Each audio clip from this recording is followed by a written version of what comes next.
I never expected a phone call to change everything. You think you deserve that money, my stepmother, Mary, sneered over the phone. That trust fund belongs to Patricia now. She's better than you'll ever be.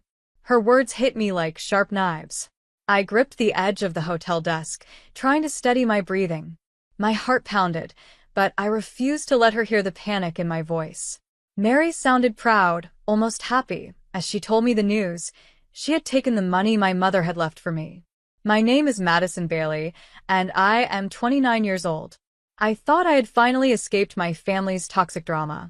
I work in pharmaceutical sales, traveling across the country most weeks. Today should have been just another Saturday in New York, preparing for a client meeting. Instead, I was listening to Mary brag about stealing my inheritance. "Thanks for letting me know," I said, keeping my voice calm. I knew Mary wanted a reaction, tears, anger, maybe even begging. But I gave her nothing. I could almost picture her face twisting in frustration. "That's all you have to say?" she demanded. "Patricia needs that money for her wedding and new house. And you're just going to waste it on your meaningless sales job." I thought about my mother. She had worked hard to build a business from nothing. Before she passed away when I was 17, she set up a trust fund for me so I could follow my dreams. But Mary had been after that money ever since she married my dad, just 3 years after my mom's death. I took a deep breath. "Is there anything else?" I asked, keeping my voice steady. Mary went quiet. That silence told me everything. She had expected this to be easy, but she had no idea what I had done 7 months ago. Back then, I met with Mr. Ryan, my mother's old lawyer. He had warned me that Mary was asking a lot of questions about my trust fund. That raised a red flag. Together, we made sure there were legal protections in place. Any unauthorized attempts to take the money would not only be blocked but could lead to serious legal trouble.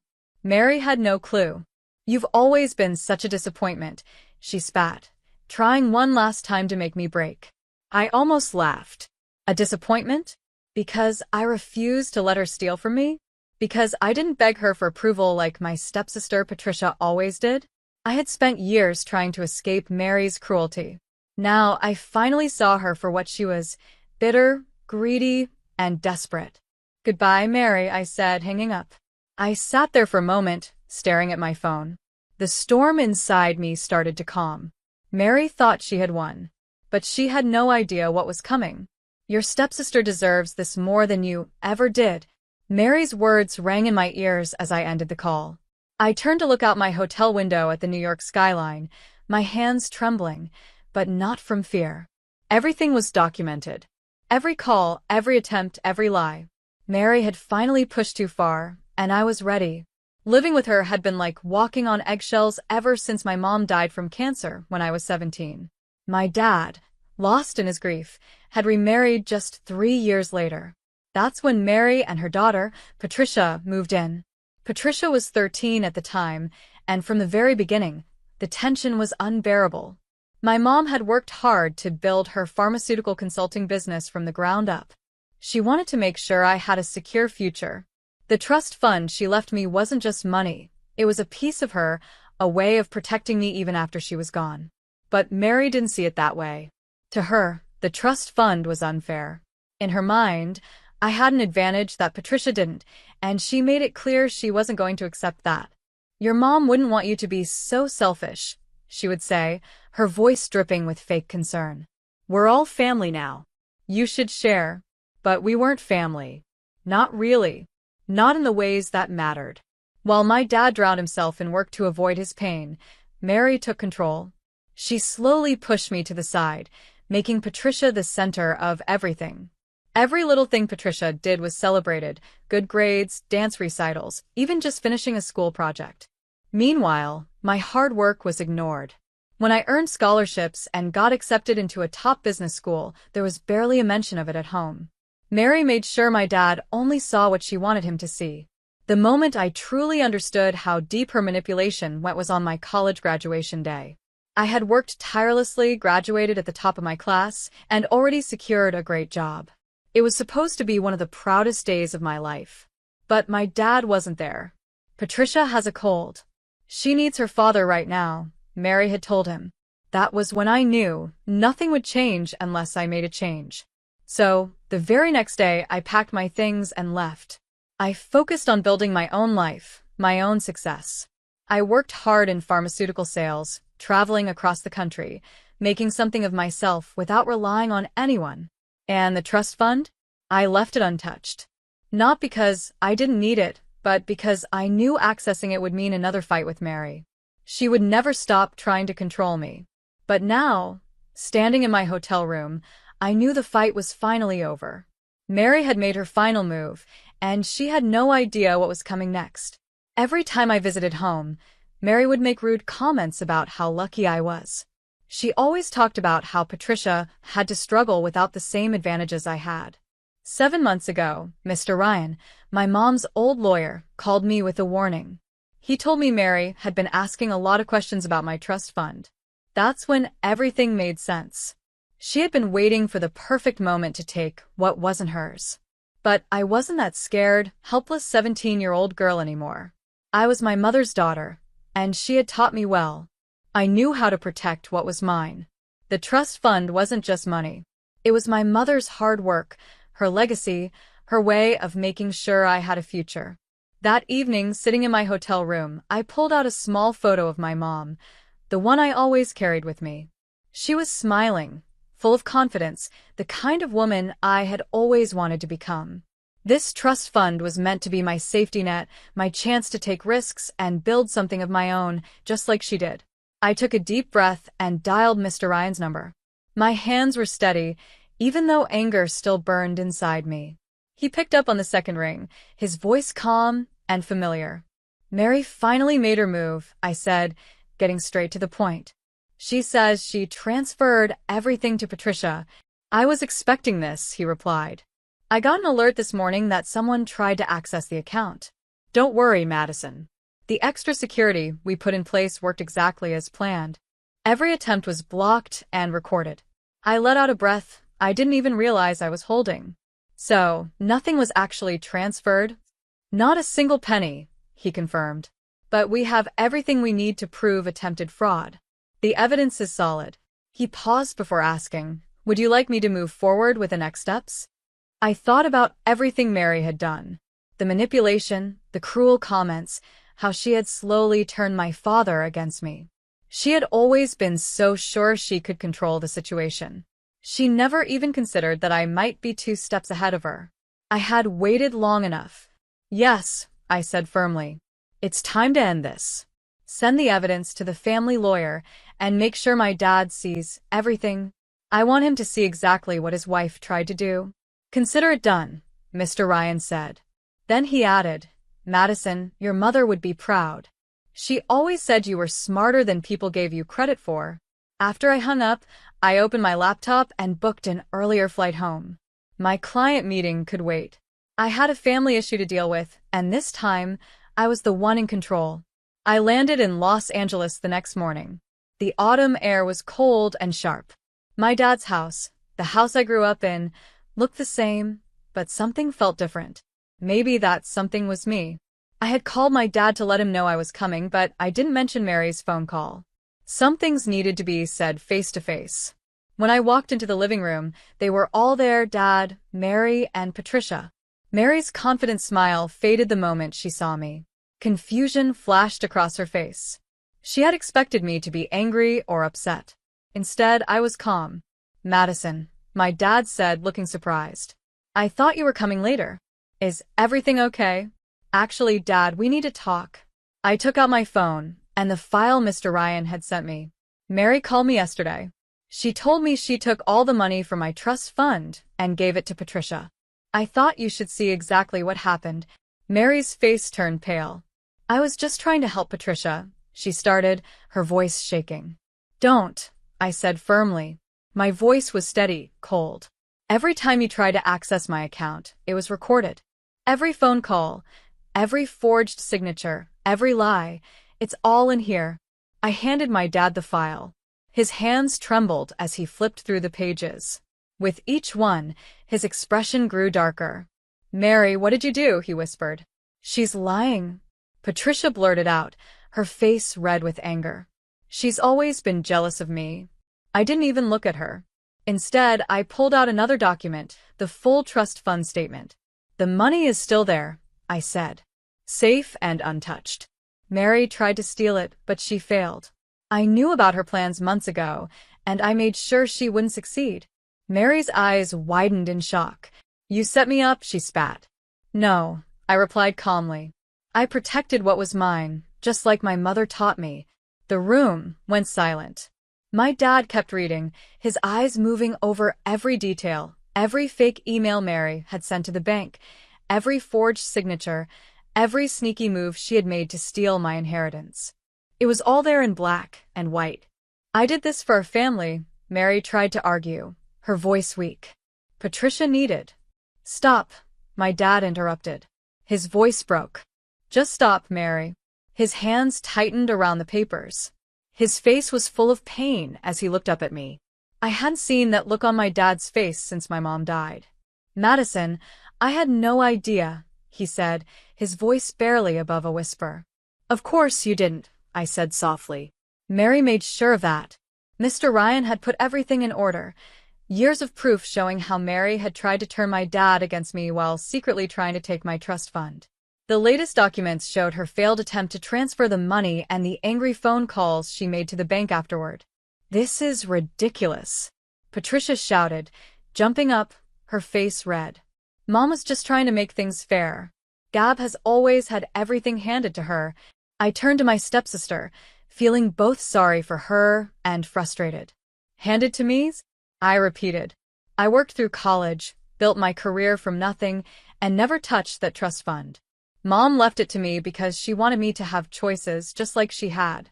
But Mary couldn't stand that, could she? Mary's mask finally slipped. Her face twisted in anger. You ungrateful little. I cut her off before she could finish. I've already filed charges, I said firmly. The bank has all the evidence of attempted fraud. Mr. Ryan is handling everything. I turned to my dad, meeting his eyes. I'm sorry you had to find out this way, I said, but you needed to know the truth. The weight of 13 years of lies and manipulation filled the room.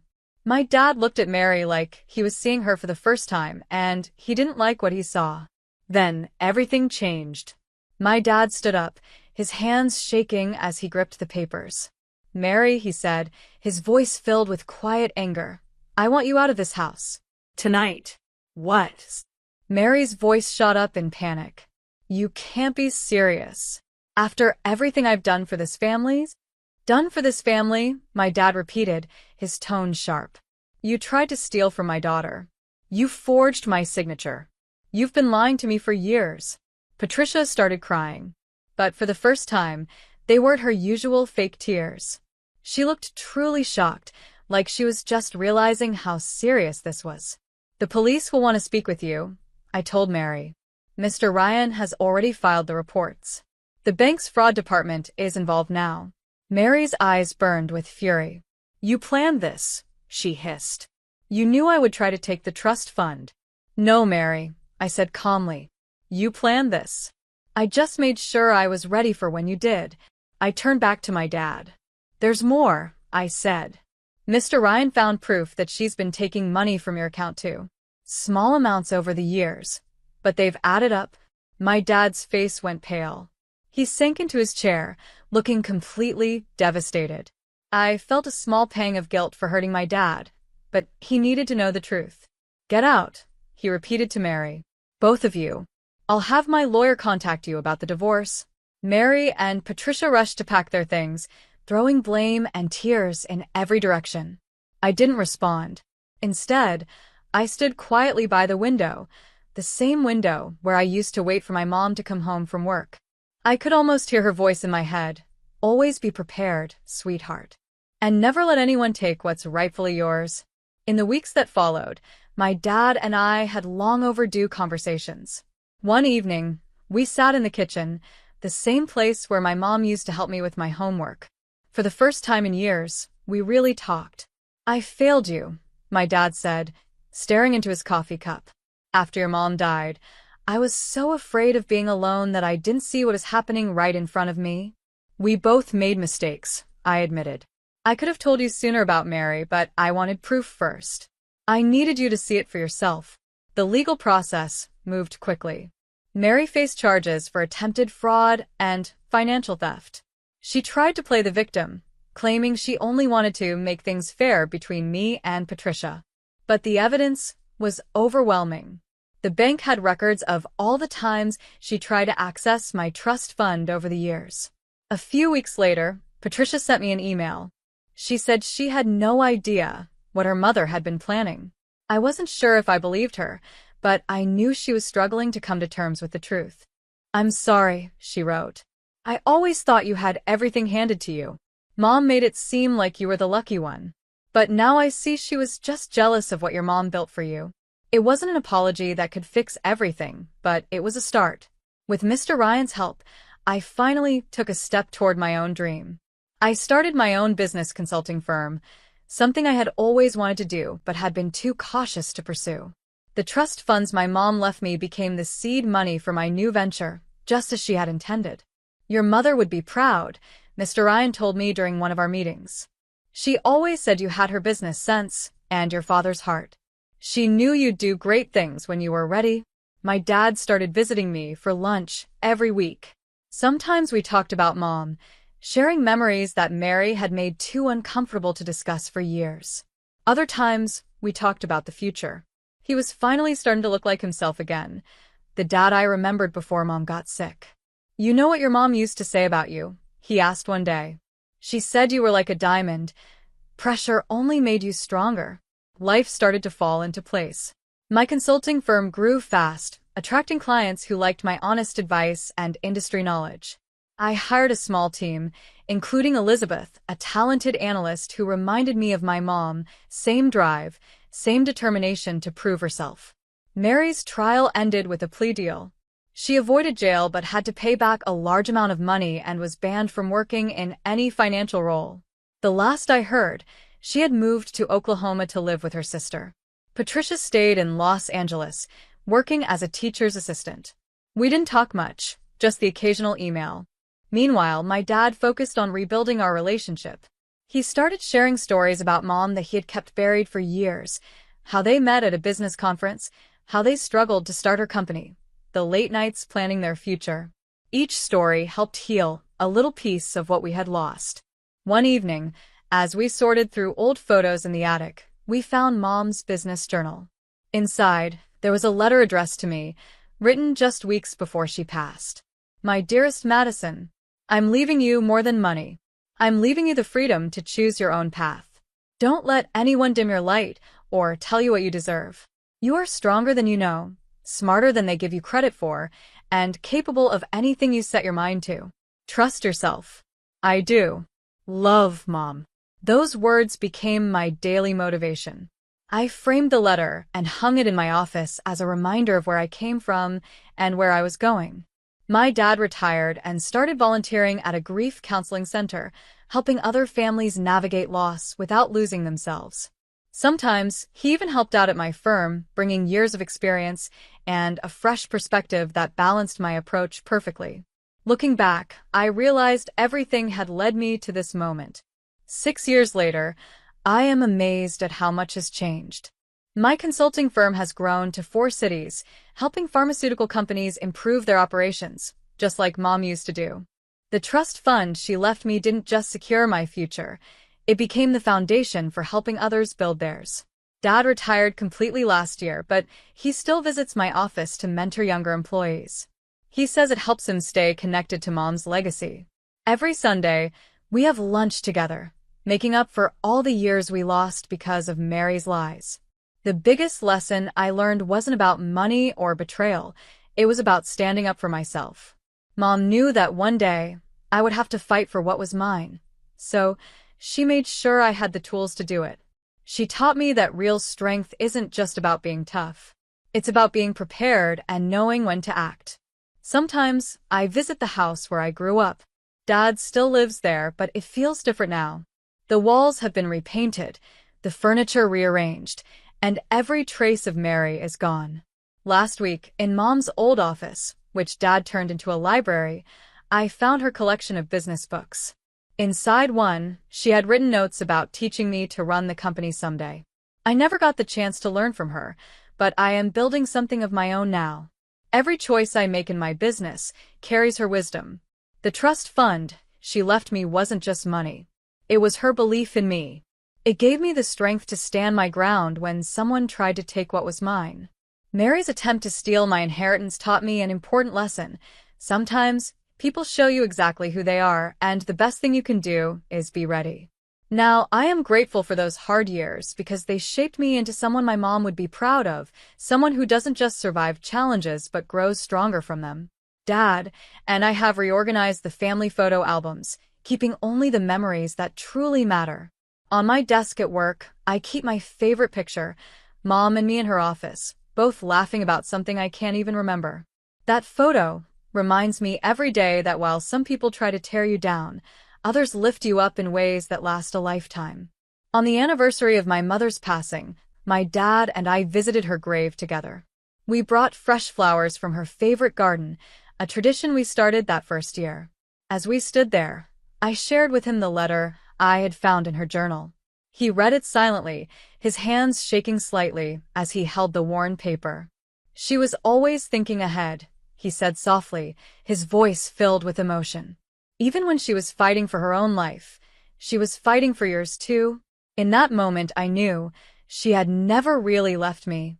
I realized that every step I had taken to protect what my mom built, every time I stood my ground, and every choice I made to create something meaningful, that was her final gift to me. "She would be so proud of you," Dad said, placing a hand on my shoulder. "And I couldn't be prouder to call you my daughter." We stood there in silence, remembering her. Some wounds never fully heal, but love and resilience can turn even the deepest pain into strength.